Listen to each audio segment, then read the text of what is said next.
parte también de emergencias, pueden llegar pacientes con cefaleas, ¿ya? La cefalea que por comer la temprana positiva es una causa frecuente, es decir, de las causas de evaluación neurológica en consultorio es la más frecuente, y más o menos es un 4,5 de consultas de urgencia. Y casi en algún momento en nuestra vida todos hemos producido, o hemos tenido, mejor dicho, un cuadro de cefalea, ¿ya? Muy bien, entonces hay diferentes tipos de cefaleas, o la clasificación del tipo de cefaleas son en cefaleas primarias y secundarias, siendo las más frecuentes las primarias, ¿no? Y las secundarias de alguna forma son menos frecuentes. Pero ¿cuál es la diferencia entre esto? Que mayoritariamente las primarias aumentan la movilidad, es decir, por ejemplo, aparte del dolor pueden ser incapacitantes, para que el paciente no vaya a trabajar o el paciente, ¿no? En cambio, las secundarias aumentan el riesgo de morbimortalidad. Es decir, hay mayor riesgo no solamente de enfermar, sino de poder morir por alguna de las causas de cefaleas secundarias, ¿no? Y ahorita lo vamos a ver por qué. De las cefaleas primarias, las tres cefaleas que nos interesan son la tensional, la migraña y el racimo. Por lo tanto, es lo que van a tener que realizar con mayor énfasis en su examen. Las otras existen, pero no las vamos a repasar como parte porque son más rápidas. Y en la secundaria vamos a repasar de alguna forma las secundarias. Por ejemplo, la hemorragia cerebral ya la vimos, la técnica temporal también la vamos a ver. Tumoral, por ejemplo, es decir, una causa de cefalea puede ser los tumores primeros cerebrales, eso lo vamos a ver la otra semana cuando hablemos de tumores cerebrales, o pueden ser metastásicos. Los más frecuentes en el adulto son metastásicos, mayoritariamente de mama y de pulmón, ¿no? Entonces, esto puede ser una causa de cefalea. Una causa de cefalea puede ser un tumor primario o secundario. Otra causa de tumor puede ser contusión. Me golpeo la cabeza y tengo cefalea, ¿no? Generalmente, cuando pensamos en una patología que se llama los hematomas epidurales, ¿no? Generalmente puede haber hematomas epidurales, o hemorragias epidurales, o hematomas subdurales, o hemorragias subaracnoideas. Una de las causas son la parte de las hematomas subdurales, que generalmente el paciente tiene cefalea y tiene alteraciones en el estado de conciencia o focalizaciones, ¿no? La otra causa de secundaria cefalea es cuando el paciente se hace funciones lumbares, ¿no? Es decir, acuérdense que característicamente la cefalea de la función lumbar que aumenta cuando el paciente sale de pie y que disminuye cuando el paciente sale de cúbito, ¿no? Por hipertensión endocraniana, que ahí tenemos la famosa, ¿no?, triada de Cushing, la triada inicial, donde de alguna forma tenemos la hipertensión endocraniana que es cefalea, vómitos explosivos y papiledema, ¿no? Que esa es la característica, ¿no? Cefalea matutina intensa, vómitos explosivos y papiledema, ¿no? Son las características de cefalea de hipertensión endocraniana, ¿no? Y por abuso de la. Entonces vamos a ir repasando tanto las primarias como las secundarias, ¿ya? Muy bien, entonces muchas de las cefaleas pueden ser unilaterales o bilaterales, ¿no? Pueden ser acompañados de algunas manifestaciones sonoras o de visión. Y de esta, la que nos interesa la primera es la cefalea tensional. La cefalea tensional es la cefalea más frecuente a nivel mundial, ¿ya? Tanto en niños, en adolescentes, en adultos mayores, ¿ya? Que la cosa más frecuente es cefalea, digamos, en todas las edades. Para que un paciente tenga una cefalea, el paciente tiene que cefalea tensional, no es que con un episodio de cefalea tensional, tiene que por lo menos tener 10 episodios que tengan las siguientes características: que duren menos de 30 minutos, pero entre 30 minutos a 7 días, y lo que más nos interesa es que ustedes sepan esas características, ¿no?, de las cuales tienen que haber dos, ¿no? Si ustedes ven la imagen, ¿no?, la característica de esto que es una cefalea más en la parte cervical, en la parte occipital, ¿no?, que se va hacia adelante. Generalmente se le llama una cefalea, ¿no?, como una franja, ¿no?, en toda esta parte, ¿no?, y que generalmente va a la parte occipital y la parte cervical, ¿no? Esa es la característica. Desde el punto de vista, ¿no?, que la característica del dolor es opresiva, la intensidad es leve moderada, es bilateral y no empeora con la actividad física. Este dato es importante porque generalmente la migraña empeora con la actividad física, ¿ya? Entonces, si nosotros, por ejemplo, quisiéramos hacer el diagnóstico diferencial de una migraña, por ejemplo, la migraña ¿qué es? Es pulsátil, de una intensidad moderada severa, es unilateral y empeora con la actividad física. Miren, ¿qué les pregunto de los exámenes? Es eso, las diferencias entre una cefalea tensional, una migraña o una cefalea en racimos, ¿no? O cefalea histamínica o cefalea de corto. Tiene varios nombres.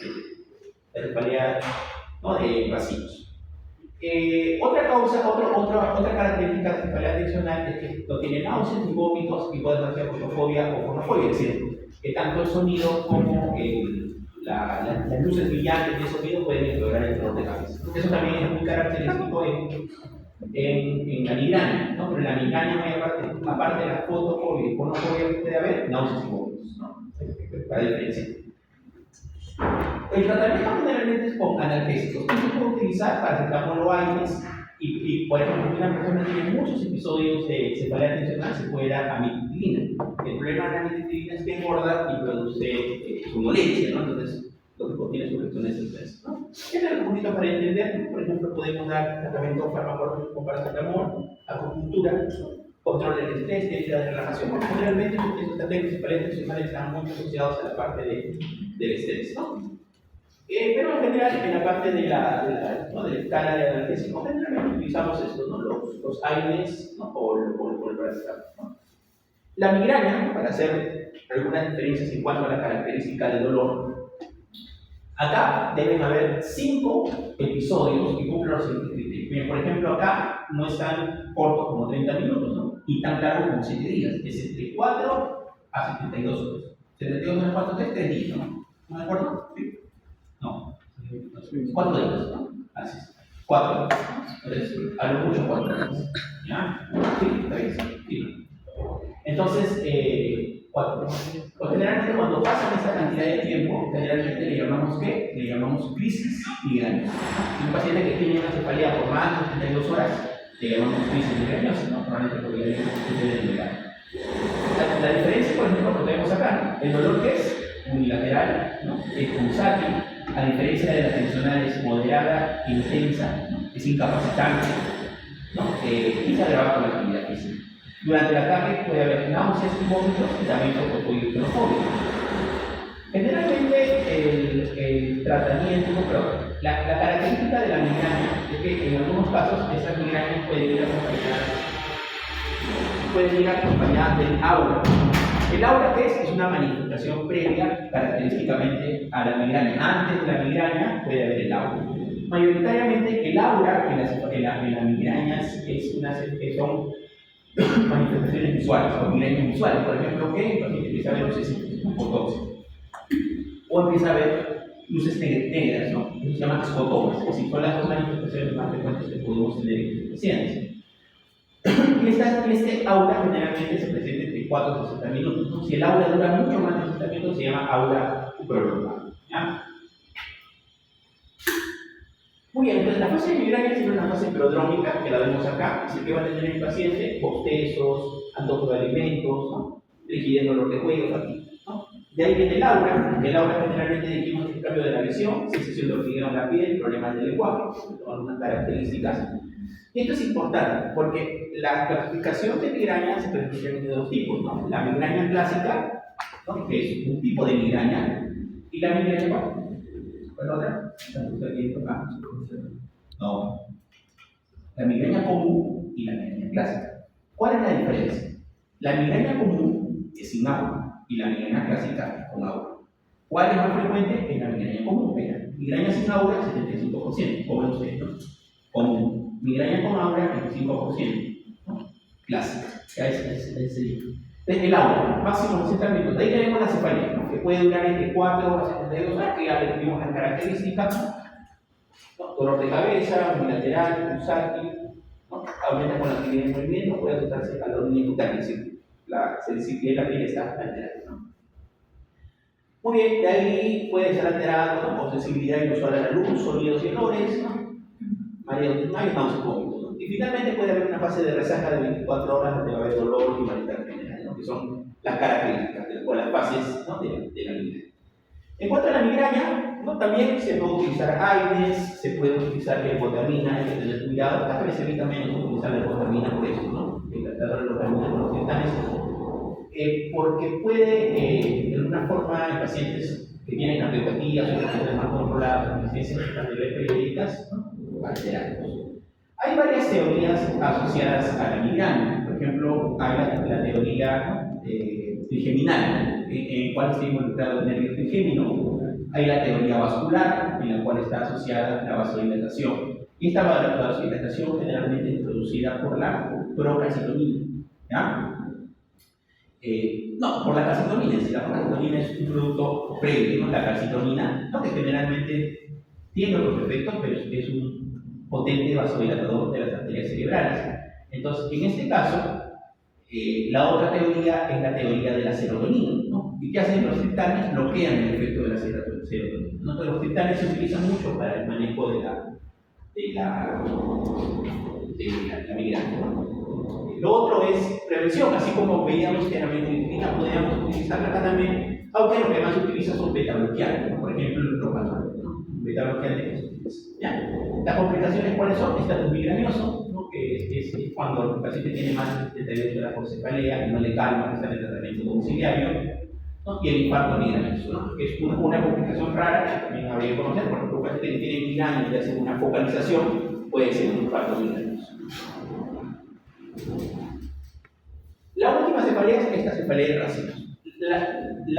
Tanto la migraña como la cefalea tensional, el examen físico tiene que ser normal, ¿no? Porque si hay alguna alteración, como ejemplo, focalización, alteración de un par craneal, ¿no?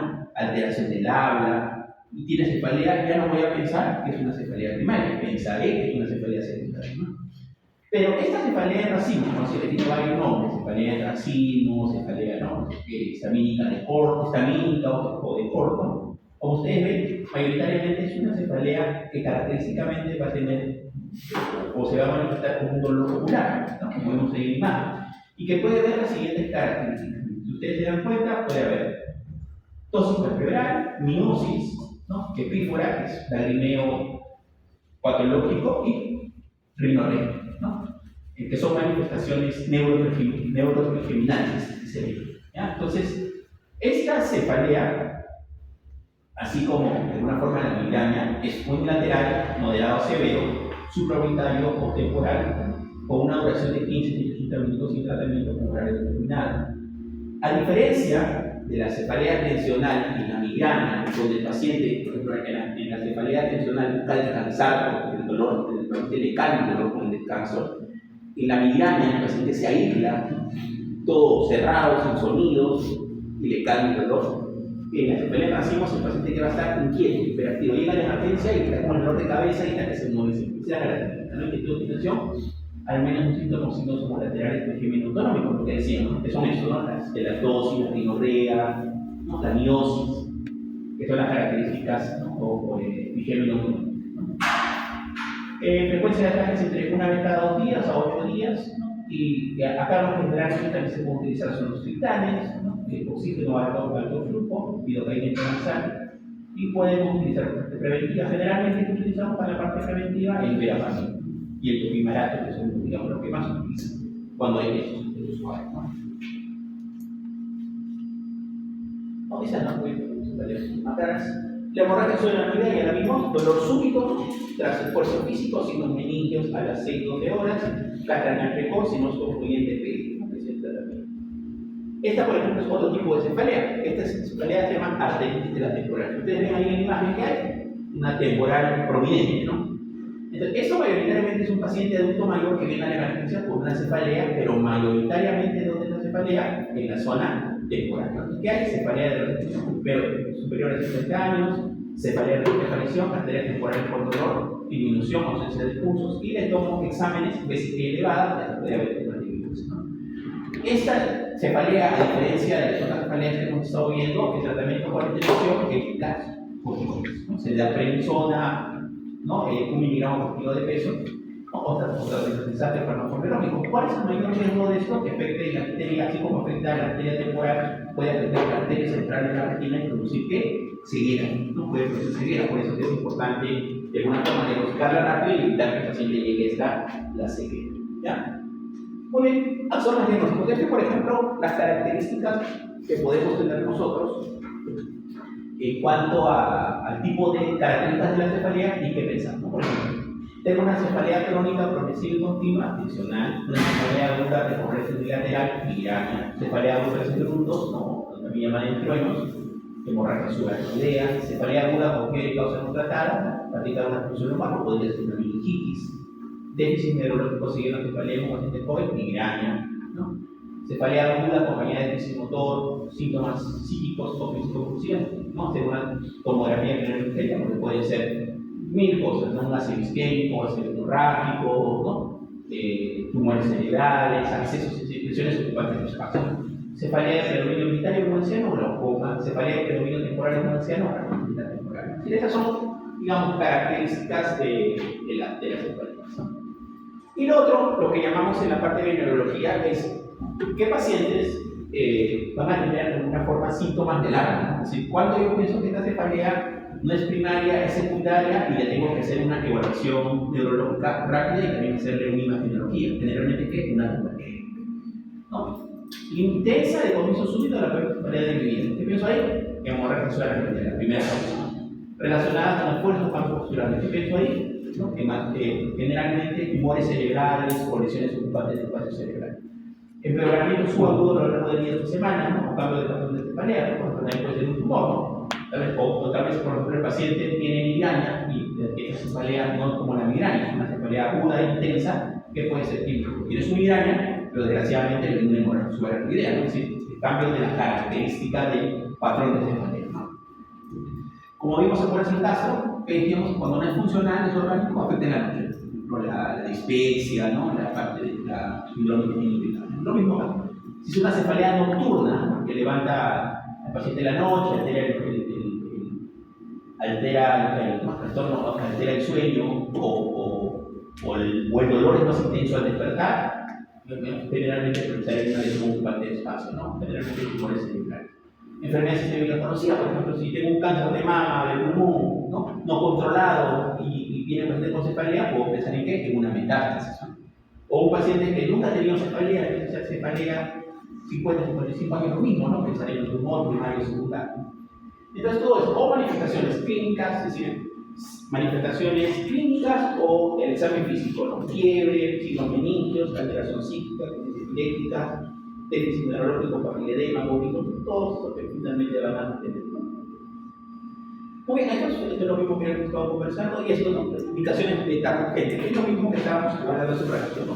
Es prácticamente lo mismo, pero nos enfocamos en eso. Por ejemplo, una cefalea intensa y explosiva. Están de acuerdo en la emergencia. Usted dice, viene una paciente con cefalea. ¿A cuál le hago tomografía? Uno, una paciente que tiene una cefalea intensa y explosiva. Hemorragia cerebral. Curso evolutivo hacia el empeoramiento progresivo, ¿no? Tumor cerebral. Síntomas nocivos neurológicos vocales diferentes a una aura migrañosa, ¿no? Tumor cerebral, acceso, lesión ocupante de espacio. Papiledema o rigidez bucal. En rigidez bucal, ¿qué pienso? Meningitis, hemorragia cerebral. Fiebre no explicable por enfermedad sistémica, ¿no? Una meningitis. Signos o síntomas de infección endocraniana, ¿no? Hemorragias, tumores, ¿no? Trombosis cerebral y caos. Cefalea de pacientes que dudan al diagnóstico, ¿no? Esos pacientes llegan a la emergencia, no tienen nada, doctor, mi papá se murió de un aneurisma, mi mamá tuvo un tumor cerebral, ¿no? O pacientes que tienen factores de riesgo, ¿no? Tumores, inmunosupresión, alteraciones de la población media. Todo eso nos hace pensar a nosotros que podríamos o tendríamos que hacer una tomografía urgente, ¿no? Así que son causas. Esto se les llama signos rojos o banderas rojas, ¿no? Esa es la característica, ¿no? Signos rojos o banderas rojas que van a leer también en su libro, que son los signos de alarma, ¿no? Para yo pensar en una tomografía cerebral. ¿Ya? Muy bien. Ok, entonces, una más cosa.